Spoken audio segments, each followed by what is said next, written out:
The absolutely cheapest grade paint you can buy. Now, something that I noticed, I want you to notice how it's globby. I'm not saying it's bad. I'm not saying it's good. It's not good for me. It would not be something that I use in my paintings. It does not move well.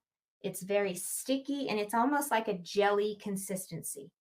This is another one that's really runny. It moves better. Okay, it does move better. It doesn't have that gel consistency that the first one did. The main thing about these is they cover better, and they're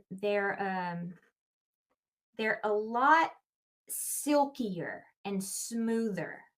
Because there's more pigment in the paint, you can cover a much larger area with a lot less paint.